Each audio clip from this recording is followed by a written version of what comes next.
Welcome to Spoiler Talk, where we talk spoilers. I'm your host Kieran, and with me, as always, is Jax. Hey, how are ya? Pretty good. Today, we spoil Jungle Cruise. Oh, Kieran, I thought we were doing The Mummy and Pirates of the Caribbean. We are, Jax. But shit, yeah. Oh, we are? Oh, sorry. Oh, you did say Jungle Cruise. Sorry, go on. Yeah, The Mummy meets Pirates of the Caribbean meets Anaconda. Oh, yes, the trifecta. The ultimate combination of movies. And this makes the ultimate adventure action comedy. Or does it? Oh, well, Jax, we start our podcast now with our very, very quick, brief 1-minute thoughts. So I'm going to throw it over to you.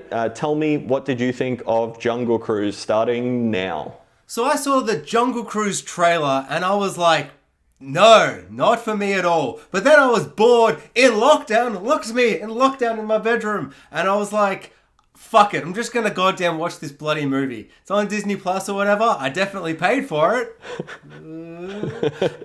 This movie has The Rock, who can be charismatic and charming and funny and awesome. And for like the first 45 minutes, I reckon he totally does that. And then this movie decides to just... It's not just The Mummy and Pirates of the Caribbean combined, but an action-adventure comedy based on a ride from Disney's place where they do rides, Disney's Wonder World or whatever they call it. It just decides to double down in all the worst ways, but maybe some of the good ways, but it just becomes so derivative and so painful. But I had fun with it, I guess. Oh, right on time. Nice. All right, getting my clock. And 1, 2, 3, start. Jungle Cruise is fine. Sorry, go. It's a middling Disney film that's almost completely animated.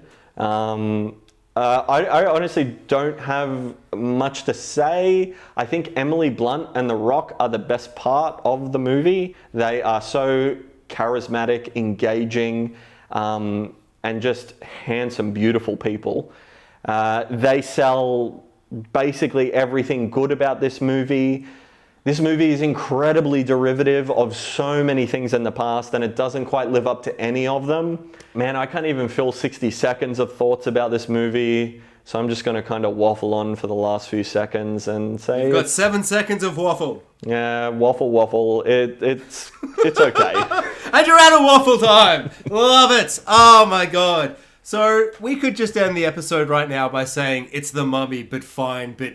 Holy shit, should everyone go back and rewatch The Mummy and Pirates of the Caribbean? Yeah. Because holy shit, you think you fucking hate Johnny Depp? You watch this movie, then go back and watch Pirates of the Caribbean. You're going to fall back in love with what he did do in that movie, because that's what this movie is lacking. Like, if we want to just get off to a main character kind of like... We've got The Rock, charismatic, charming, great acting at doing what... Like, The Rock is kind of like... Tom Cruise in different ways, where he's not going to be in a season of Ozark or Breaking Bad or like something like that. But he cast himself in the Fast and Furious 5, and Tom Cruise does the same thing where he casts himself in certain roles that he knows how to kind of exude the best of what he is. Yeah. Do you know what I mean? Yeah. So The Rock has like a bunch of layers. He's great. But as Emily Blunt would say, like, I can't remember what she said, but she said something like, you're a bunch of onions or something, like Shrek or something. I don't know. I literally can't even remember the jokes in this movie. It's like, this film is one of those films where it's doing a bunch of stuff and you're having a bunch of fun, and then it's like, we're on a jungle cruise. We've got to get from A to B. So how do we transition from A to B? Oh, how cool is it in the Indiana Jones movies that came out like 50 fucking years ago? Let's just have a red line go on the map and just journey the journey. Just like Indiana Jones. Like, it wasn't even doing that, but then saying something about that or doing something fun and different with it. It just kind of did stuff with it. Like, I could just list off the ways that this movie... Like, okay... We've got a female lead. She's spunky, she's fun, but also she's just fucking mean, unlike in The Mummy and unlike in Pirates of the Caribbean. Like Pirates of the Caribbean, she's got a special Aztec medallion. I mean, an Aztec arrowhead. I mean, an arrowhead that's not Aztec. I mean, you mean an Infinity Stone? An Infinity Stone. We've got a fun monkey character. Actually, no, it's 2021, so he's a CGI monkey, but he's not a monkey. He's a fucking jaguar. We've got this. We've got that. We've got the offshoots of a Pirates of the Caribbean 6 script that we never made. Villains. We've got this. We've got. Do you know what I mean? Like, it just has so much working against it that you're charismatic The Rock and Emily Blunt that are really great in most of this movie. Especially Emily Blunt. She's a lot of fun. But also, why do you have to make a character so fucking mean? Like, and just so, I don't know, like, unlikable for a lot of it. And, like, you've got a reoccurring joke about her wearing pants, so she's called Pants. And I'm just, I don't know, at first I'm like, I'm having a bit of fun. Like, her brother's like, you shouldn't be wearing pants. You're drawing a lot of attention. I'm like, yeah, you shouldn't be drawing attention. That's kind of funny, you know, a bit of a look back at the old days, at the 2021 lens and this. And she's like, I don't give a flying fuck, actually, brother. And I'm like, this is a bit of fun. And then it just kind of wears its welcome. And a lot of these jokes just kind of ending up wearing their welcome. And yeah, you said it's a big CGI mess. And like, fuck, man, if you saw some of the behind the scenes and the sets they built for this, it's a disgrace it looks like this, because it is a big CGI mess. And I had a lot of fun with a lot of it, like submarines popping up when they maybe shouldn't be popping up in the Amazon. How do you get there? Why is there a submarine with machine guns on it? And I had a lot of fun with it, but as soon as I thought back on it, or tried to revisit scenes before we did this to, you know, rejuvenate my brain on what happened, because I'd already forgotten 2 days later, I was suddenly hit with this sense of like, this isn't even a B grade, The Mummy or The Pirates of the Caribbean. Which I do have to say, those two movies are the best two action-adventure movies. Swashbuckling, great times. Yep. They are the two pinnacle, and watching this movie really made me kind of have this deep sadness in myself, where I'm like, we'll never get movies like that again. And it was so long ago. To do it. Pirates of the Caribbean 1 was what, 2001, and Mummy was 99, roughly. Yeah, and we were children, but it's not like I haven't watched them since I was 10, man. I've watched both those movies probably 30 times. They are spectacular, masterful films. Everything about them works still to this day. The 90s CGI still holds up, or it doesn't, but that's charming because the film's just so good. If I have to say something positive about this movie, the Rock's dad jokes become progressively more endearing as the movie goes on. I really could not stand the first scene when he's swindling all the people on the boat. Yeah, where he's going kind of like he says for literally 2 minutes, like, joke after joke after joke after joke. He just bombs, yeah. Of like, but I actually found that the kind of the endearing part of the character, because I found that he was so like, and especially when you look back on the film as he's been doing this for 400 years or whatever, that he's been doing this for a very, very long time, that he's doing this because he's kind of creating a vibe amongst these people who are like rich, pretentious kind of people who just want to see anacondas and they want to be scared by a hippo, even though, as the little girl says, hippos aren't indigenous. And he's like, shut the fuck up, you little girl, shut up! Don't ruin this little swindle for me. And I actually found that kind of charming in a way where I wasn't laughing at the jokes he was saying. I was laughing at their reactions, and I was laughing at the idea of this fucking guy doing these jokes and trying to have this jungle cruise filled with these shitty jokes. And I liked that kind of, you know, when you laugh at the idea of the joke, not the idea, but like the outside of the joke. You know, this character who thinks these jokes are funny, and later on he's trying to do these jokes, and just, I don't know, I thought that kind of worked in terms of the character that The Rock could portray. Whereas later, when The Rock's kind of given this more emotional arc and this Jack Sparrow, maybe I'm cursed as well, maybe kind of thing, it really, I found him in deep water, if it will, you know, acting wise. Like, I found him lacking. Do you know what I mean? Yeah, and it's hard not to say, I understand if you literally could not stand those jokes. They're not they're painfully. Well, I just thought it got better later because, I don't know, maybe it's just when you get beaten down by something and you either choose to enjoy it or to suffer. But the first scene I cringed, and then when he was with Emily Blunt a little later doing the same shtick, and Jack Whitehall was he's a bit of an idiot, and he was enjoying it. I don't know, it just, like I said, it progressively became more endearing as it went on. 100% for sure, yeah. And somehow The Rock and Emily Blunt have like chemistry, even though they just seem like such an odd match. They like, I can't imagine them in real life being together, but there's a moment where they hug because they've gotten away from Submarine, Breaking Bad, the villain from Like Mike. Jesse Plemons. Jesse Plemons, sorry, yes. Did you like there's kind of two, and then like a third villain that's, Paul Giamatti plays like the most minor of villains. Did you like the two villains? We've got Like Mike, Bully, Jesse Plemons, and we've got Pirates of the Caribbean 74 villains where they're like, we're magical creatures or thingy, like, I'm a snake man, they're Davy I'm a Jones bee-man, I'm a crew mud with man. jungle features instead of ocean features. Exactly that. It's very much like we've got this CGI kind of enhancements. We're half bodies, we're mutant, undead, Bee-man, snake man, and roots man. Yeah, we've got a whole lot going on, I guess. But it's also like, I felt them like sorely underdeveloped, but also I cannot fathom a way you make them more developed where I give a fuck.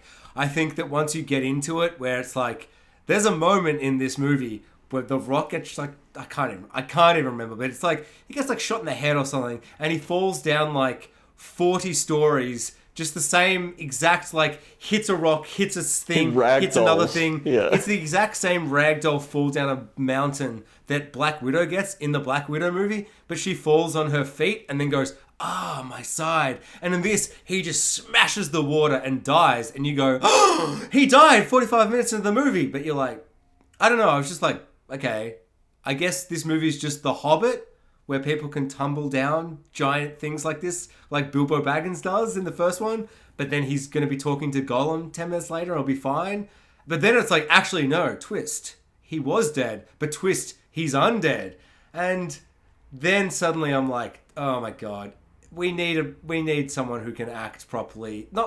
Act properly is rude, but like, we need someone who can kind of bring the gravitas and convince me that they are 400 years old and they are this Spanish traveler who's been stuck in the Amazon, stuck by the river for all these years. And I need to have that gravitas on their face. I need to have those wrinkles on their eyes and that speech and that scene that makes me just go, Jesus fucking Christ, this guy's 400 years old. Can you imagine being 400? Like, I can think of so many movies that I can't even think of one specifically off the top of my head that just has that type of character that is like trapped in this eternal life of being alive. And like, he has scenes and dialogue where he's like, after this, when I get that sweet anaconda flower of, life, I'm gonna kill myself, and I've had too much life. I want to feel that. I don't want to just be like, I don't really think The Rock's gonna die at the end of this,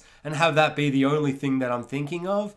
It's very superficial fun, this movie, and it does try to kind of be more at times. He's too jovial at the start to have an air about him of a man wanting to die. I think that the movie is very mixed up in its messaging of the characters, and it doesn't really know who the characters are. It doesn't know who it wants them to be, and it's almost like telegraphed, but there's not enough there. So it's like he says this thing, and you know that Emily Blunt is going to be the catalyst to lead him out of that, which she is in the end. But you really needed that sense of despair and that sorrow, that, I don't know, that darkness, I guess, inside of him, that weight he's been carrying for hundreds of years to really sell that. And there's, not to keep just saying how good is the perfect movie, The Mummy and Pirates, but I can literally think of a scene where Brendan Fraser is being hung at the start of The Mummy, and he has this desperate, fleeting kiss before he's hung with the lead female, and it just like there's those little moments of like this guy's going to die, like this. There's this kind of sadness and this like there's just these emotional little moments of like, I believe this character in there. Not to say that in The Mummy he's 400 years old, but say just even the Mummy character, his tragedy and his like being awake as this living mummy. It's like there are so many moments where I can see the actor really taking this feeling, this emotion, whereas The Rock is just in Welcome to the Jungle, or, I mean, if you're seeing this from America or any other country, The Runaway, terrible title, or Jumanji, Welcome to the Jungle. Do you know what I mean? Where he's loves in that jungle type of movie stuff, doesn't he? Dude, I saw this fucking meme where I was like, The Rock really loves jungle. Let's just get him to the goddamn jungle. And it's like a list of like 20 films he's been in. It's like over 50% of the movies he's in the jungle. It's like, what the fuck is this guy? Do you reckon at this point, people are like, Jungle Cruise. We're doing a Pirates of the Caribbean. It's based off a Disney ride. Who do we get that's famous? Who do we get that's famous and loves jungles? And the only person they could think of was The Rock? I don't know. It's like, there are so many other actors I feel like could really have done what he does great in the first act, or first two acts, fight a jaguar, and then throw the ball with a jaguar and be like, you did good, jaguar. We really got them, didn't we? Tricking them, thinking I could fight a jaguar. And all this kind of stuff.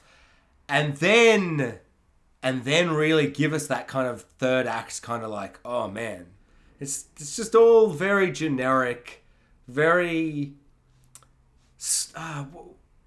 Draft 1 almost feels a bit rude, just because I did actually have quite a lot of fun with it, even though I fucking didn't think it was a good movie. Sometimes I feel like the fun that you're having is just the marveling at the amount of money that's been spent, and less about any of the thought or the any of that. Like, you can marvel at craft, you can marvel at visuals and effects, and Disney obviously know how to do it, and not all of the visuals are really great, but I mean, it's kind of the best on offer, a lot of it, even though it's not particularly all implemented as well as it could be.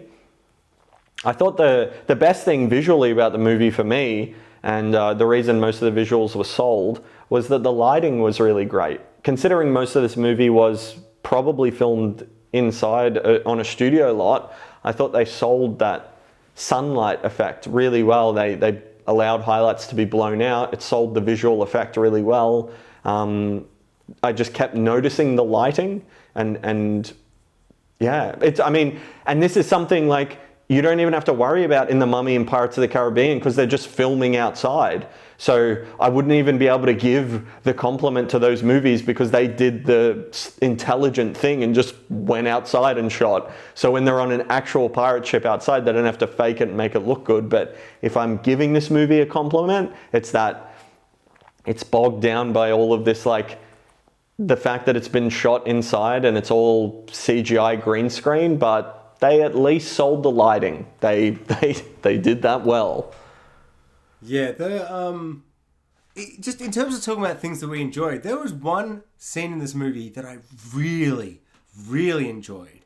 And it's when Emily Blunt gets out her old school 1920s, or I think that's when this is. Her film camera. Her film camera. And we've got these big, gorgeous shots of the Amazon, and yeah, it's big CGI shots of like them floating through the Amazon, and unlike say your Anaconda movies where it's probably just shot really on not the Amazon, but maybe, I don't know, but like beautiful outside green lush stuff. You know what I'm a sucker for? I'm a sucker for big green outside areas, just big green trees, blue water, beautiful greens, beautiful blues, bright colors. I love it all. So I was really enjoying this stuff. But then we actually get this scene where she's like, look at my beautiful camera. And she's talking and there's music playing and all this stuff. And then it cuts to her doing the spinny motion on the camera and shooting the camera. And it would cut in to the black and white footage of The Rock. And he'd be responding, and there's no sound. no talking, no music, nothing. And you just get this really old-timey, old sense of and he's just talking. And then it cuts back to her and she's middle of conversation, talking back. And there's the colours all back. They should have done more of that. Yeah, there's a really beautiful sense of that kind of back and forth. And then she even says a line like, haven't you seen moving pictures before? He's like, no, I've never seen moving pictures. I don't know what you're talking about and all this stuff. And she's like, it's beautiful. And she's like a filmmaker being like, you can see any world you want. You can dive into any world you want. I'm like, that's the beauty of movies. She's so right. And then she's like, but what the fuck would you care about that? You're out here in the fucking Garden of Eden, which is the Amazon, this beautiful lush, and you've got this beautiful CGI vista of the plants and the beautiful flowers and these fucking dolphin, what are they, purple dolphins jumping about and shit? I think they're not pink or something. But they're these weird looking dolphin things and all this beautiful stuff going on. But just cutting back into these black and white things of really capturing this oldie-timey sense. That was probably the one part of the film where I was like, that's some proper filmmaking going on. And yeah, if the rest of the film had kind of had that kind of inspired...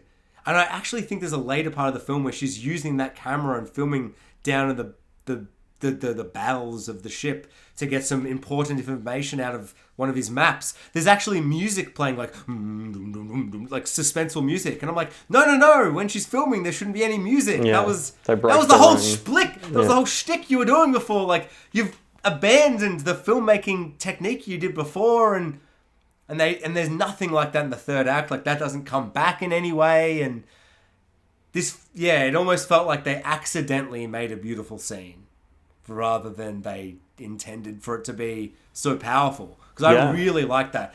That was actually, like, there was maybe 10 minutes after that on my rewatch this morning that I got to when I went, fuck, I'm not watching any more of this. I remember this. You know, the villain's got snakes for face and shit. Yeah, but that part for me was the standout of the film. I thought that was really interesting. But then it really is like, we talked about another movie, check out our bloody podcast, The Suicide Squad, of setting up A, setting up B, and then paying off with C. And this film, it's a setup, but there's no payoff. So it almost is like, why bother? Yeah. It just feels so... I don't know. Did anyone really want to make this? Was this just like... It feels like the pitch meeting was more like we ran the algorithm on, things that are successsul. Theme park rides. Yeah, Pirates of the Caribbean villains. We can't do Pirates of the Caribbean anymore. People know this property. If we get Emily Blunt, The Rock, and some supporting actors from TV shows you like, and Paul Giamatti, and put them all together, algorithmically, we can put in the bare minimum. We can reuse some assets from Pirates of the Caribbean 2 and just paste in bees over the top, and we'll have a $1 billion movie. Unfortunately, this would have been a $1 billion movie in 2019. Alas, it is 2021. I don't think anyone has an appetite for this shit. Dude, this movie was just about to come out in 2019. Yeah. The pandemic hit. It's right up there with the James Bond, the No Time to Die, but I'll always be maybe dying because I'll never come out movie. And it got postponed like 2 years. Yeah, well, it's a movie of a bygone era that we won't see again. Which is a shame, because I think this movie could have been something really fun and special. I love jungles. I love adventures. I love, like Emily Blunt's character, in theory on paper, I love, but I found her a little irritating for most of the film, to be honest. I think great actor, but I don't know. If you've got this budget and you've got this concept, I just want some more vision. I just want some more there's like one sequence with a little bit of vision when we see The Rock aging over hundreds of years, and there's a time-lapse sequence and he's building the town and the boat. And I did like that actually. I forgot about that, yeah. Yeah, I would just like a lot more of that, to be honest. For sure, yeah. And like you said, the sequence with the mixed format, the old film and the new digital, and there's two little things like that in the movie that are good, not even great really. But I just like, why don't we have one single continuous tracking shot going through the whole boat so that we get an idea of what this boat is and where all the rooms are and how The Rock uses it. And you've got so much money and you can do anything. And like, you know, have the camera just move through the boat. And like every sequence in this movie should be engaging. It should be visually interesting. It should be using the spectacle and the budget and all of this stuff that you have at your disposal. And any shot, you know, any scene that is just shot reverse shot, it's just not good enough in my book. It's for the amount of money that's being spent and the amount of talent on offer, it's uninspired. It's flat, and it's this director, Jaume Collet-Serra, he is directing Black Adam with The Rock. Oh no. That was my reaction. I said that out loud on a podcast, but that was my reaction too. You know what though? I don't necessarily blame him for this movie. It's not, these type of movies are very big, very corporate, and this movie literally to me feels like they went Pirates of the Caribbean, rides, Disney rides, The Rock's big, franchise Viagra, Emily Blunt's big in those quiet movies where they're like shush, there's monsters. Put them all together. Make a movie. Just fucking make it. Paul Giamatti. Movie. You know, it's... Jack Whitehall's probably in things that I'm not aware of. Actually, just on him, you're going to market this movie being like, it's The Rock and Emily Blunt. They're on a jungle cruise. I don't remember seeing him in the trailer. He's probably in the trailer. I'm sure he is. But I don't remember him from the trailer. I just remember being like, it's The Rock and Emily Blunt. They're in the movie. They're on a jungle cruise. They're with things and Pirates of the Caribbean villains. But he was probably my favorite character. I thought his little asides and funny bits, some definitely didn't work, where he's like, I'm all casual and he's wearing lots of clothes and they're like, it's very hot, and then it smash cut to him, he's like, my eyes are sweating. I'm like, you didn't even cut to the sun, or you're just doing the joke. You're not putting in the work for the joke. But there's a lot of stuff in this that I thought was very funny and very like only funny and only working because of his like there's a bit where he's like, oh my god, I can't believe we got out of that hijinks we were just in. I had to do this, I had to do that, I had to fucking get on a bus. And I'm like, that's funny. I like this pretentious piece of shit, rich, upper class Englishman. Like, he's giving me what I want from this character, which is essentially just the brother from The Mummy again. But I actually really liked his performance. I really liked what he was giving to a really ordinary script. He was bringing, like, if everyone was bringing what he was bringing and the script was better, I think it would have worked as a film a lot more. Maybe I just haven't seen him and I'm just being awakened to this actor, but yeah. If everything about the film was good, then the film would have been good. Put that on the poster. Yeah, no, I mean, I don't know.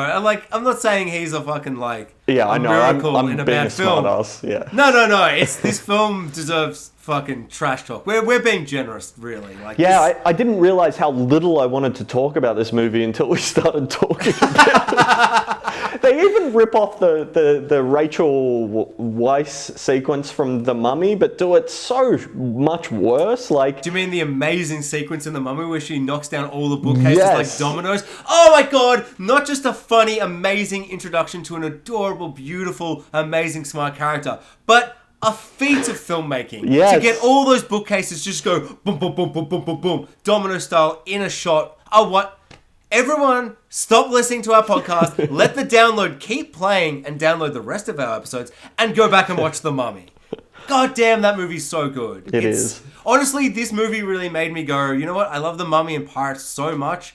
I just want to see adventure action comedy. I just want to see people having fun on a swashbuckling adventure and just have fun on a rompy adventure where there's supernatural shit going on and shit, you know? And this movie is literally that at a 2.5-star slow jungle cruise, like I'm sure the fucking Jungle Cruise is in Disney World, where you're like, I could get on that Superman ride where I'd go 400 miles an hour, but I guess I'll do this with my grandma and my 3-year-old son or whatever. You know, that's That's this ride. It's like, I guess take your 3-year-old son, but maybe show him a good movie. Maybe that's the biggest failing of this movie, is that it doesn't even live up to its name. I mean, sure, there is a cruise in the jungle, but you didn't give me the best Jungle Cruise sequence that I've ever seen. I want to be blown away by the cruise through the jungle, and really the better stuff in the film is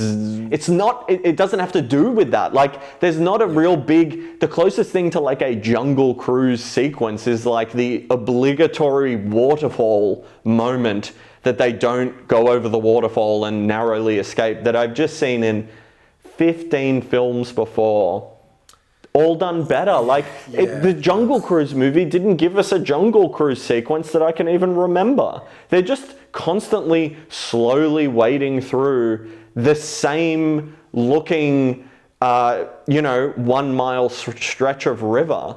And there's no variety. There's no, like in Anaconda, I don't even think Anaconda is that good a film. But Are we talking about the original or the one that's Blood for the Hunt Orchid? Hunt for the Blood Orchid. Huh? There's a sequel called Hunt for the Blood Orchid. I don't know anything about that. Just so Anaconda with John Voight. Yeah. I don't think I've seen that one. Yeah. Well, it has a sense that they get deeper and deeper into the jungle as the film goes on, and there's a visual sense, and I can't even really articulate it. I'd have to rewatch it, but it feels like we're heading into something dangerous, and I just get absolutely no sense of that in this film. Every single wide shot of the boat going through the jungle could be the same shot. I think if I went and just cut them and overlaid them together and like took the transparency down, it's just the same shot 15 times. Like, they didn't even replace the textures and shit of the trees. It's just the same thing again and again. Oh, it's night now. Turn the night setting on. It just, you can do anything. You can have you got Disney money. You can have the camera sweep through, and The Rock can be swinging around on a thing. And just think of the Pirates of the Caribbean, just the Curse of the Black Pearl and the sequences we get with pirate ships, and the fact that they at least live up to the premise in that movie. They go way further too. That movie's exceptional. But they've got real boats that they shot on, and they like. But that really makes it harder.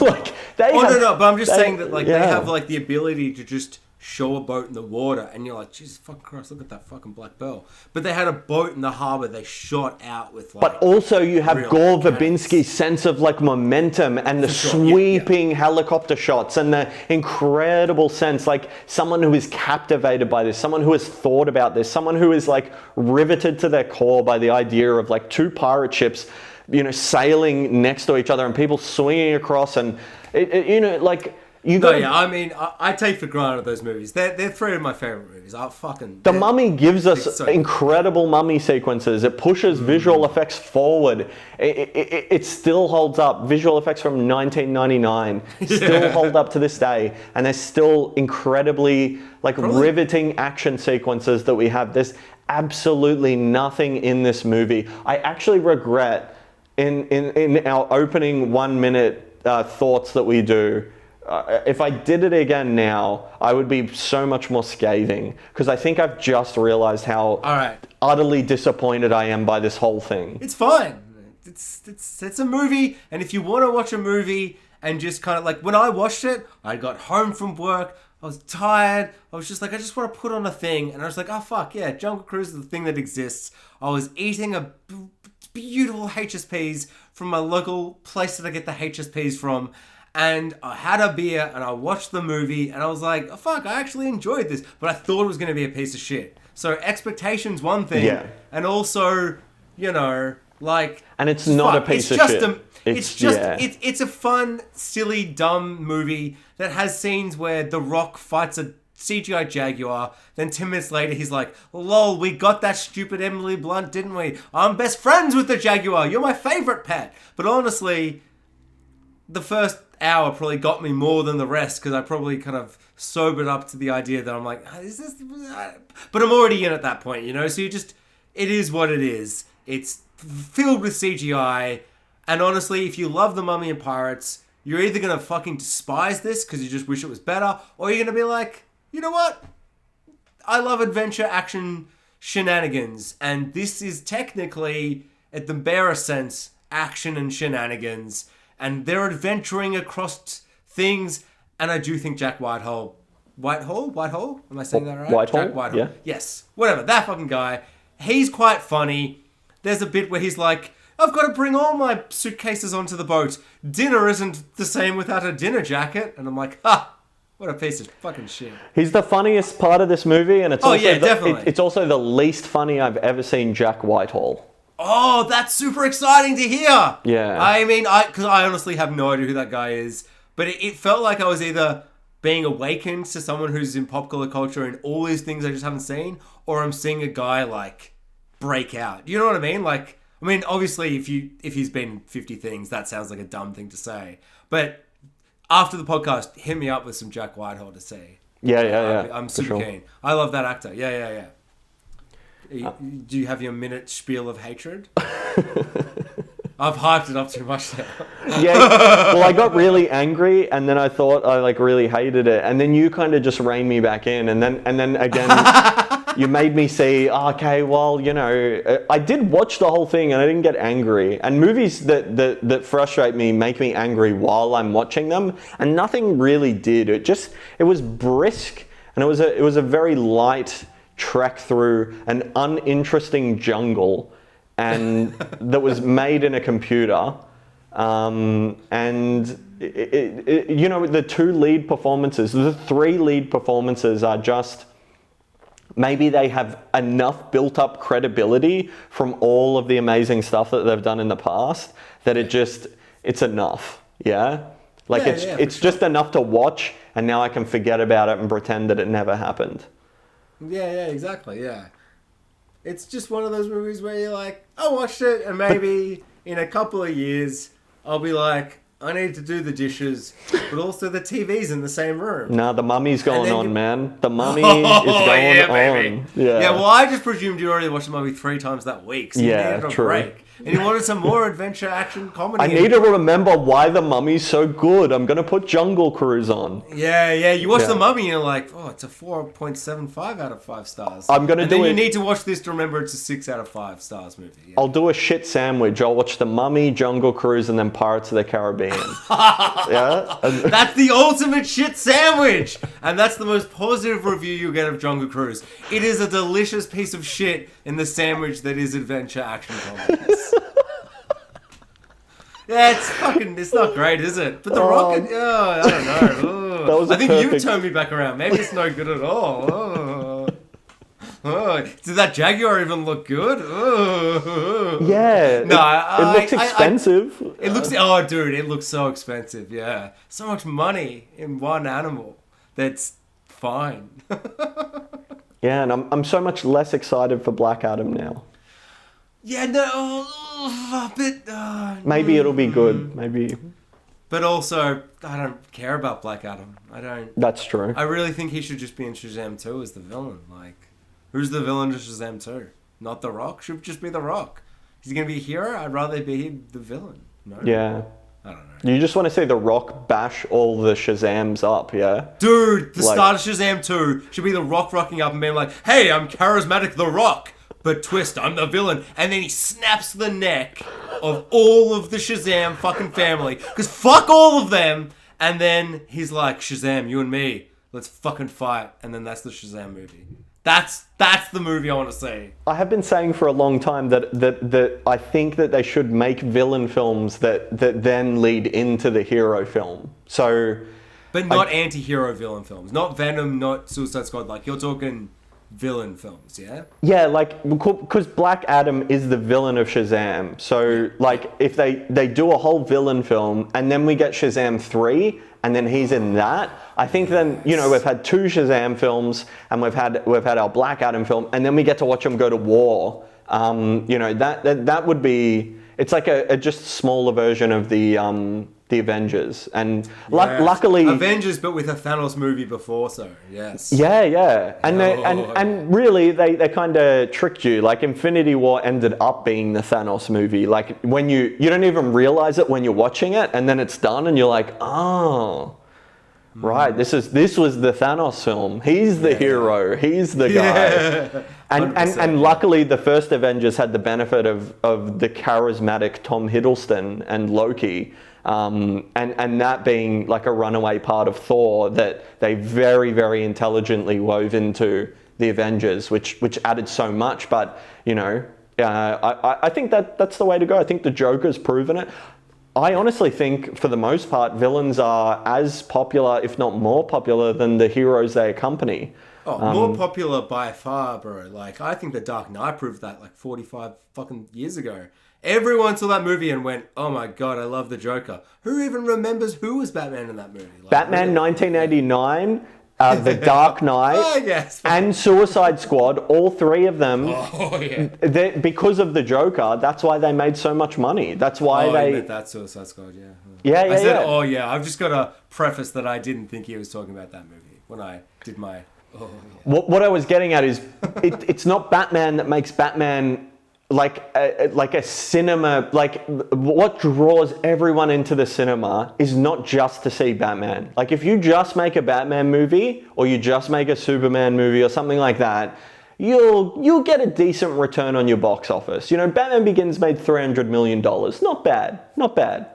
But if you put the Joker in, you've got $1 billion movie now. Yeah, 100%. I mean, honestly, he's got the best rogues gallery. Yeah. And like that's not because him and Batman's Spider-Man the best. It's 100%. But those two are my favorite two heroes, but maybe because of their villains. Like I'll never know. I'll never know because they don't exist without the other, but maybe it's because of that. It's All right, shall we leave it there? Yes. And that's how you jungle a cruise. or something fucking shit cunt dad joke. Hey, your joke just then was better than most of The Rock, so it's... I don't know who's more offended, me or The Rock. Yeah, I don't know. It's The Rock, because those jokes fucking sucks. Just like... I literally couldn't think of a joke on the spot that was bad enough to put in. No. All right, well, if you've enjoyed this depressing episode of Spoiler Talk, go and maybe follow us on Instagram. I personally wouldn't, but... But we do other things where we love. Like recently, the Suicide Squad. Yes. And Loki and Black Widow. But maybe not Black Widow. It was a movie. If this was your unfortunate introduction to our podcast, I sincerely apologize. Sorry. And we'll do The Mummy at some point in like 5 years. Yeah, go check out all the other good stuff we talk about. Follow BlackRock Broadcasting, our broadcasting network, along with Jax's Two Brothers, One Pilot that he does with his brother. We did an episode recently. We do pilots. We watch pilots of shows. And recently, like a couple of weeks ago, we did Young Rock, which involves The Rock from Jungle Cruise. And maybe he's good in that, or maybe he's shit, like this movie. Who knows? Check it out. Check it out. All right. Thanks for watching, everyone. Cheers. Catches. Spoiler Talk is produced by KCBN Studios and Space Kraken Media.